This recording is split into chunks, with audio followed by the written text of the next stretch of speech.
کر ایک پہاڑی راستے کی طرف سے آپ کا گزر ہوا، اور وہ تنگ راستہ تھا، وہاں سے بس ایک ہی اونٹ ایک وقت میں گزر سکتا تھا، حضور کے ساتھ 2 آپ کے صحابہ تھے۔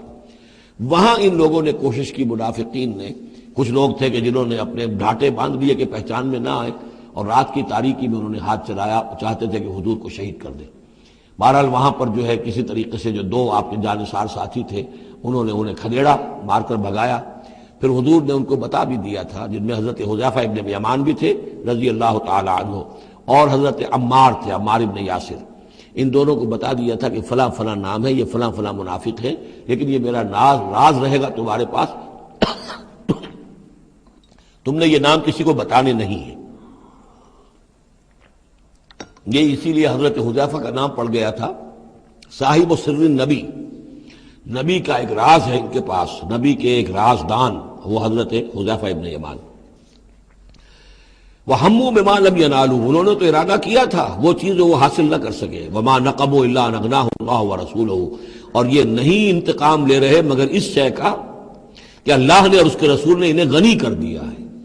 اللہ اور ان کا رسول ان کی طلب مال کو دیکھ کر انہیں صدقات میں سے، مال غنیمت میں سے بفراغت دیتا رہا، من فضلہ، اپنے فضل سے، وَإِن يَتُوبُوا يَكُ خَيْرًا لَّهُمْ، اب بھی اگر توبہ کر لیں تو یہ ان کے لیے بہتر ہوگا، وَإِن يَتَوَلَّوْا، اور اگر وہ پیٹھ موڑیں گے، يُعَذِّبُهُمُ اللَّهُ عَذَابًا عَلِيمًا، اللہ انہیں عذاب دے گا، بہت دردناک عذاب، فی الدنیا والآخرہ، دنیا میں بھی اور آخرت میں بھی، وَمَا لَهُمْ فِي الْأَرْضِ مِنْ وَلِيٍّ وَلَا نَصِيرٍ، اور پوری زمین میں ان کے لیے نہ کوئی ولی ہوگا، پشت پناہ ہوگا، مددگار ہوگا، اور نہ ہی کوئی حامی ہوگا۔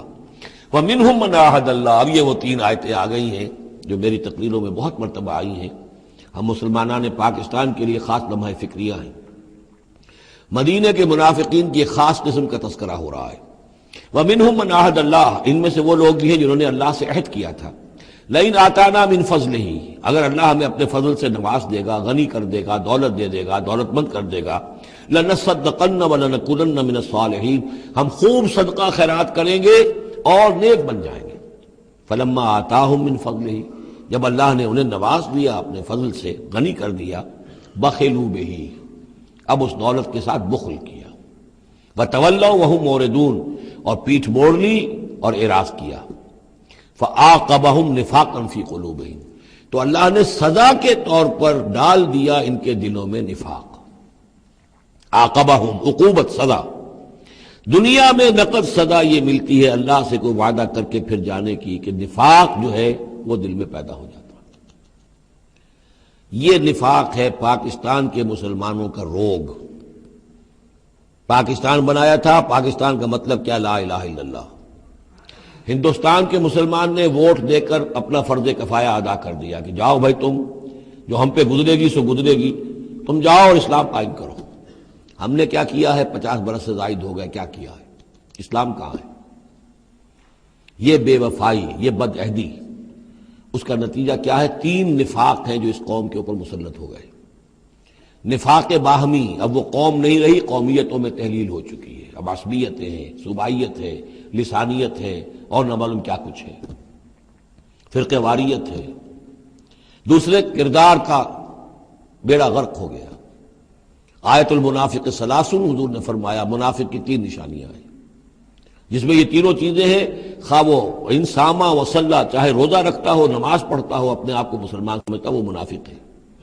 جب بولے جھوٹ بولے، جب وعدہ کرے خلاف ورزی کرے، اور جب کہیں امین بنا دیا جائے خیانت کرے۔ وہ دیکھ لیجئے اپنی قوم کو، جو جتنا بڑا ہے الا ماشاء اللہ، ایکسیپشنز پروو دی رول، قانون یہی ہے، جو جتنا بڑا اتنا ہی جھوٹا، اتنا ہی خائن، اور اتنا ہی وعدہ خلاف۔ اور تیسرا اور میرے نزدیک سب سے بڑا نفاق جو ہے وہ ہمارے دستور میں ہے۔ The most sacred document of a state is the constitution۔ اور منافقت کا پلندہ ہے کہ ایک ہاتھ سے اسلام داخل کرتے ہیں، دوسرے سے نکال دیتے ہیں۔ ایک دفعہ دیکھیں تو اسلام ہی اسلام، کیا اللہ، اتنی بڑی بات، no legislation can be done repugnant to the Quran and the Sunnah، اتنی بڑی بات۔ یہ تو معلوم ہوتا ہے کہ سورہ الحجرات کی پہلی آیت کا ترجمہ کر کے دستور میں لکھ دیا، لیکن اس کے ساتھ ہی اس کے اوپر کوئی اس پہ عمل کرنا ضروری نہیں ہے، وہ لکھی رہے گی بس۔ اور ہم نے ایک آئیڈیالوجی کونسل بنا دی ہے، وہ اس کے مطابق سفارشات پیش کرتی رہے گی، اور ہر سال اس کی رپورٹ پیش ہو جایا کرے گی، خلاص۔ کوئی اس میں سینکشن نہیں، کوئی اس کے نافذ کرنے کی کوئی ذمہ داری نہیں، کوئی پابندی نہیں۔ فیڈرل شریعت کورٹ کیا کہنے ہیں، فیڈرل شریعت کو بڑے بڑے چوٹی کے علماء اور کیا کیا تنخواہیں ان کو ملی ہیں اور کیا کیا مراعات ملی ہیں، وہ سب کچھ ہے، لیکن صورت کیا ہے؟ دستور پاکستان بھی تمہارے دائرے سے خارج، عدالتی قوانین بھی تمہارے دائرے سے خارج، یہاں تک کہ آئلی قوانین بھی تمہارے دائرے سے خارج، مالی قوانین بھی 10 سال کے لیے خارج۔ تو کیا کرو گے بیٹھ کے؟ تنخواہیں لو اور ایکسرسائز ان فیوٹیلیٹی وقت گزارو۔ اللہ اللہ خیر صلی اللہ۔ منافقت میرے نزدیک اس پوری دنیا کے اندر شاید دستور کی سطح پر ایسی منافقت کہیں اور موجود نہ ہو۔ یہ ہے ہمارا روگ اصل۔ فَعَاقَبَهُمْ نِفَاقًا فِي قُلُوبِهِمْ، تو اللہ نے عقوبت کے طور پر، سزا کے طور پر ان کے دلوں میں نفاق پیدا کر دیا۔ إِلَىٰ يَوْمِ يَلْقَوْنَهُ، اور یہ نفاق اب رہے گا اس دن تک جس دن کے یہ ملاقات کریں گے اللہ سے، یہ کانٹا ان کے دلوں سے نکلے گا نہیں۔ بما اخلف اللہ ما وعدوہ، بسبب اس وعدہ خلافی کے جو انہوں نے اللہ سے کیا، وبما كانوا یکذبون، اور بسبب اس جھوٹ کے جو انہوں نے بولا۔ الم یعلموا ان اللہ یعلم سرهم ونجواهم، کیا انہیں یہ معلوم نہیں ہے کہ اللہ تعالیٰ ان کی چھپی اور کھلی چیزوں کو، چھپی چیزیں اور جو نجوا کرتے ہیں یہ وہ بیٹھ کر آپس میں سازشیں کرتے ہیں، اللہ ان سے واقف ہے۔ وَأَنَّ اللَّهَ عَلَّامُ الْغُيُوبِ، اللہ تعالیٰ تو تمام غیب کا جاننے والا ہے۔ الَّذِينَ يَلْمِزُونَ الْمُطَوِّعِينَ مِنَ الْمُؤْمِنِينَ، یہ لوگ کہ جو اہل ایمان میں سے جو بھی نیکی کی کوشش کرتے ہیں اپنی طرح دل سے اپنی امکانی حد تک ان کے اوپر طعن کرتے ہیں، استہزاء کرتے ہیں۔ جب حضور نے فرمایا تھا کہ اب یہ بڑی مہم ہے، اب جو بھی کچھ لا سکتے ہو پیش کرو، گویا کہ جدید اسلام میں ہم کہیں گے چندے کی اپیل کی، ڈونیشنز چاہیے، تو ایک ابو عقیل انصاری تھے، انہوں نے یہ کیا کہ کچھ نہیں تھا ان کے پاس، ساری رات مزدوری کی ایک گاؤں ایک باغ میں جا کر، اور وہ کھینچ کر کنویں سے پانی باغ کو سیراب کیا۔ صبح کو انہیں کچھ کھجوریں ملی، رات بھر کی مزدوری، آدھی لے جا کر اپنے گھر میں دے دی اپنی بیوی بچوں کو، اور آدھی لا کر حضور کی خدمت میں پیش کر دی۔ حضور نے فرمایا کہ یہ جو کھجوریں ہیں یہ اس پورے ڈھیر کے اوپر پھیلا دو، یہ سب پر بھاری ہیں۔ لیکن وہاں جو منافق تھے انہوں نے اب فقے چست کرنے شروع، جی ہاں ان کھجوروں کے بغیر تو یہ مہم چل ہی نہیں سکتی تھی، کیا کہنے صاحب، یہ تو بہت بڑا صدقہ انہوں نے کیا ہے، بہت بڑا معاملہ ہے۔ تو یہ اب تانے دے رہے ہیں، ان کا دل دکھا رہے ہیں۔ الذين يلمزون المطوعين من المؤمنين في الصدقات والذين لا يجدون الا جهدهم، وہ بیچارے کہ جن کے پاس اپنی محنت مشقت کے سوا کچھ ہے ہی نہیں، فیسخرون منهم، ان سے مذاق کرتے ہیں، ٹھٹے کرتے ہیں، سخر اللہ منهم، اللہ تعالیٰ ان کا مذاق اڑائے، ولہم عذاب علیم، اور ان کے لیے دردناک عذاب ہے۔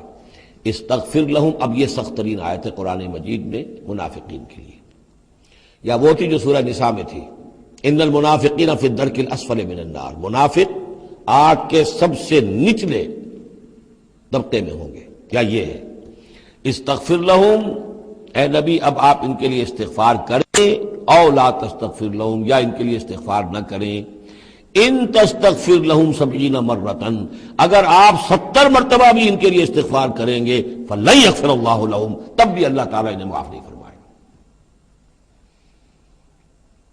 ذالک بانہم کفروا باللہ ورسولہ، یہ اس لیے کہ یہ اللہ اور اس کے رسول کے ساتھ کفر کر چکے، واللہ لا یہدی القوم الفاسقین، اور اللہ ایسے فاسقوں کو ہدایت نہیں دیتا۔ فرح المخلفون بمقعدہم خلاف رسول اللہ وکرہوا ان یجاہدوا باموالہم وانفسہم فی سبیل اللہ، بہت خوش ہو گئے وہ پیچھے رہ جانے والے جنہوں نے اجازتیں لے لی تھی حضور سے، ایگزمپشن لے لی تھی اپنے بیٹھ رہنے پر اللہ کے رسول کے پیچھے، اور انہوں نے برا سمجھا، ناپسند کیا کہ وہ جہاد کرتے اپنی جانوں اور مال کے ساتھ اللہ کی راہ میں۔ وقالوا لا تنفروا فی الحر، اور وہ دوسروں سے بھی کہہ رہے تھے ہم تو لے آئے چھٹی رخصت لے آئے ہیں، تم بھی ذرا عقل کے ناخن لو، کہاں جا رہے ہو اس گرمی میں، اس شدید موسم کے اندر جا رہے ہو، پاگل ہو گئے؟ لا تنفروا فی الحر، اس گرمی میں مت نکلو۔ قل نار جہنم اشد حرا، اے نبی ان سے کہہ دیجئے جہنم کی آگ اس سے کہیں زیادہ گرم ہے۔ لو کانوا یفقہون، کاش کہ ان کو تفقہ حاصل ہوتا، فہم حاصل ہوتا۔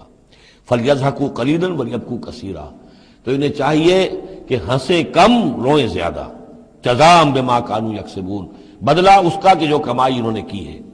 فإن رجعک اللہ الی طائفۃ منہم، تو اے نبی اگر اللہ تعالیٰ آپ کو لوٹا کر لے جائے، یہ 4 رکوع ختم ہو چکے تھے، 9ویں رکوع پر ان کے بارے میں تو تیقن کے ساتھ معلوم تھا کہ وہ غزوہ تبوک پر روانگی، یہ درمیان کا ہے کہ کچھ جاتے کچھ آتے، کچھ غزوہ